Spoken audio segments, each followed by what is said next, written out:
Est-ce qu'on peut parler de tout sur les réseaux sociaux? Ça, c'est la thématique d'aujourd'hui et elle m'a été inspirée par une discussion avec un ami qui récemment s'est inquiété et qui a voulu être un peu protecteur vis-à-vis de moi, me disant: «Julien, tu fais beaucoup, beaucoup, beaucoup de vidéos depuis, plusieurs mois. Est-ce qu'il n'y a pas un impact, est-ce qu'il n'y a pas un risque pour, ta vie professionnelle et même pour ta vie personnelle?» C'est une excellente question et du coup, j'ai envie de donner mon point de vue à mon faible niveau.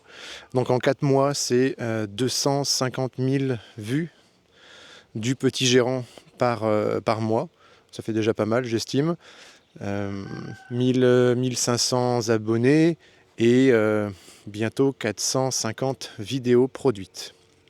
Dans ces vidéos, je parle du monde professionnel, hein, celui qui est mon quotidien, à travers des vidéos avec des formats, des formats moyens comme celui-ci, et aussi des formats courts, des vidéos qui durent quelques dizaines de secondes, ce qu'on appelle des shorts. Dans ces shorts, j'exprime des moments de joie et aussi des moments de colère ou des moments de tristesse. J'essaye de refléter avec mes moyens, à mon niveau, mon quotidien et le quotidien d'un patron qui ne vit pas que dans le bonheur. Alors oui, effectivement, je ne parle pas de tout, je ne dis pas tout, je ne montre pas tout. Donc j'ai un minimum de pudeur et j'essaye de faire des vidéos plutôt positives parce que je pense pas que les gens ont envie de visualiser des vidéos négatives. Et ça reste quand même compliqué quand il y a des jours où on n'a pas envie, hein. On a tous des journées comme ça où on n'a pas le moral, où on a envie de faire autre chose, où on a les idées un peu ailleurs. Et pourtant, sur les réseaux sociaux, il faut afficher une bonne image. J'aimerais bien vous dire que non, c'est faux, on peut être soi-même à 100%, mais il y a eu tellement d'expériences et encore aujourd'hui tellement de haine et d'acharnement contre les personnes qui sont trop elles-mêmes que je ne conseillerais ça à personne. Donc, la censure sur les réseaux sociaux, on est déjà, nous, en tant que créateurs de contenu, les premiers à la faire. On décide de ce qu'on dit ou de ce qu'on ne dit pas.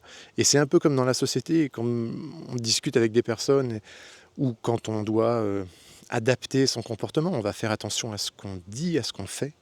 Sur les réseaux sociaux, c'est, je pense, hein, encore une fois, c'est vraiment mon jugement, c'est la même chose.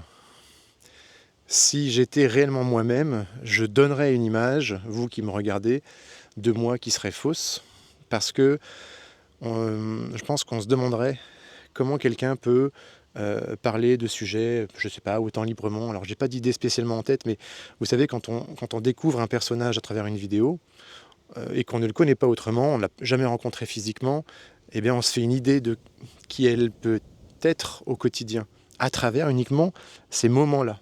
Imaginez, hein, c'est vraiment bizarre, mais si vous essayez de vous projeter sur quelqu'un que vous avez l'habitude de voir, vous ne le voyez qu'à travers ses vidéos, ses shorts, pas c'est les shorts qu'on met sur soi, on a compris. Oui, il faut toujours que je fasse des blagues nulles.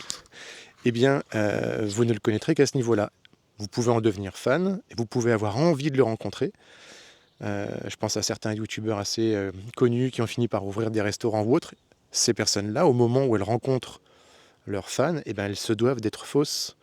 Elles se doivent d'être comme dans leurs vidéos. Elles se doivent de jouer un rôle.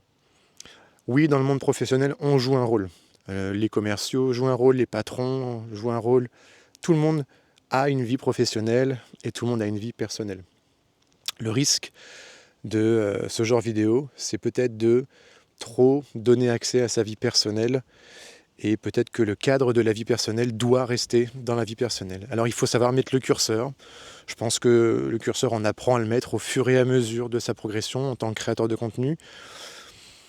À ce jour, je ne déplore aucune expérience malheureuse, même à travers les commentaires.